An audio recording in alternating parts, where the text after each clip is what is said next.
پاکستان کا شاندار strategic master stroke امریکی صدر ڈونلڈ ٹرمپ کے لیے نوبیل امن انعام کی سفارش کرنے کا قابل تحسین فیصلہ۔ حکومت پاکستان کی صدر ڈونلڈ ٹرمپ کو 2026 کے نوبیل امن انعام کے لیے نامزد کرنے کی تجویز۔ صدر ٹرمپ کی سفارتی کوششوں سے پاکستان اور بھارت کے درمیان کشیدگی میں کمی آئی۔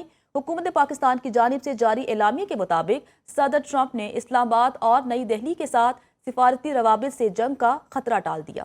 صدر ٹرمپ کی قیادت نے جنوبی ایشیا کو ایٹمی تصادم سے بچایا۔ ایسی جنگ کے اثرات کروڑوں انسانوں کے لیے تباہ کن ہو سکتے تھے۔ پاکستان مسئلہ کشمیر کے حل میں ٹرمپ کی سنجیدہ دلچسپی اور مدد کو سراہتا ہے۔ ٹرمپ کا کردار عالمی امن اور مشرق وسطیٰ میں استحکام کے لیے اہم قرار ہے۔ پاکستان نے صدر ٹرمپ کی امن پسند قیادت کو اصل ثالث قرار دے دیا۔ ٹرمپ نے عالمی سطح پر پاکستان کو عظیم اور شاندار ملک اور حکومت کو شاندار قیادت قرار دے کر پاکستان کا وقار بلند کیا۔ مسئلہ کشمیر کو بین الاقوامی سطح پر اجاگر کر کے صدر ٹرمپ نے عالمی سطح پر ایک تاریخی بین الاقوامی دیرینہ مسئلہ کو پھر سے زندہ کیا۔ ٹرمپ نے پاکستان کے خلاف بھارتی ہٹ دھرمی اور جارحانہ اقدامات کو ناکام بنا دیا۔ پاکستان امن کا حامی ہونے کے ناطے تباہی سے بچنے کے لیے صدر ٹرمپ کی امن کوششوں کو تہ دل سے سراہتا ہے۔ ایران پر حملے کے لیے زیادہ سے زیادہ 2 ہفتوں کا وقت لوں گا۔ امریکی صدر ڈونلڈ ٹرمپ کی میڈیا سے گفتگو۔ کہا، مذاکرات سے پہلے جنگ بندی چاہتے ہیں، رکنا بہت مشکل ہوگا۔ اسرائیل ٹھیک جا رہا ہے، ایران کم اچھا جا رہا ہے۔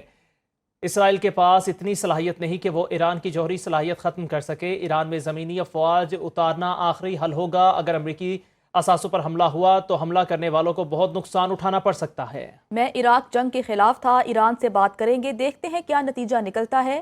ایران کی ایٹمی صلاحیت سے متعلق تلسی نے غلط کہا۔ ایران بہت کم مدت میں جوہری ہتھیار بنا سکتا ہے۔ روانڈا، کانگو، سربیا، کوسوو کے لیے نوبیل پرائز دو۔ پاکستان اور بھارت کی جنگ بند کرانے کے لیے بھی نوبیل پرائز دو۔ نوبیل پرائز صرف لبرلز کو ملتا ہے، یہ لوگ مجھے نہیں دیں گے۔ اگر امریکی اثاثوں پر حملہ ہوا تو حملہ کرنے والوں کو بہت نقصان اٹھانا پڑ سکتا ہے۔ ایران نے اسرائیل پر ایک اور میزائل حملہ کر دیا۔ اسرائیلی میڈیا کے مطابق ایران نے اسرائیلی دارالحکومت تل ابیب پر حملہ کیا۔ متعدد ایرانی میزائلوں نے اہداف کو نشانہ بنایا۔ تل ابیب میں عمارت تباہ ہو گئی۔ ایرانی میڈیا کے مطابق اسرائیل نے ایرانی شہروں میں متعدد مقامات پر حملے کیے۔ ایران کے اسرائیل پر تابڑتوڑ حملے جاری ہیں۔ ایران نے اسرائیل پر میزائل داغ دیے۔ تل ابیب، حیفا، نقب سمیت 6 علاقوں کو نشانہ بنایا گیا۔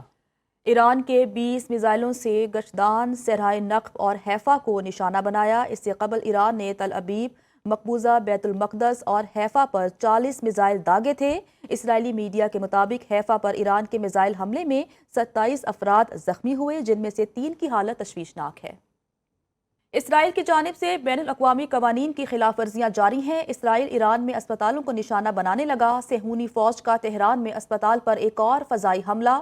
ایرانی وزارت صحت کے مطابق اسرائیل نے ایک ہفتے میں ایران کے 5 اسپتالوں پر میزائل داغے۔ حملے میں 6 ایمبولینسز اور جامع ہیلتھ سروس سینٹر پر وحشیانہ بمباری کی گئی۔ بزدلانہ جارحیت کے ایک ہفتے کے دوران اسرائیل کی طرف سے بین الاقوامی کنونشنز کی خلاف ورزی کے 6 سے زیادہ واقعات رونما ہوئے۔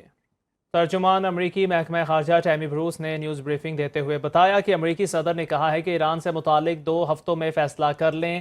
ہماری اولین ترجیح امریکی شہریوں کی حفاظت ہے۔ امریکہ نے اپنے شہریوں کے لیے نئی ٹریول ایڈوائزری جاری کر دی۔ امریکی شہریوں کو سمارٹ ٹریول پروگرام میں انرولمنٹ کرانے، سفارت خانوں اور قونصل خانوں سے رابطے میں رہنے کی ہدایت۔ ایران اسرائیل تنازع رکوانے کے لیے عالمی طاقتیں سرگرم۔ اقوام متحدہ کی سلامتی کونسل کا اجلاس۔ سیکرٹری جنرل اقوام متحدہ نے ایران اور اسرائیل سے فوری جنگ بندی پر زور دیا۔ انطونیو گوتریس نے کہا، ایران اسرائیل تنازع مزید بڑھا تو کسی کے کنٹرول میں نہیں رہے گا۔ امن کو موقع دیا جائے، جنگ سے گریز کیا جائے۔ کشیدگی کا حل صرف سفارتکاری میں ہے۔ ایران اسرائیل جنگ سے پوری دنیا متاثر ہو رہی ہے۔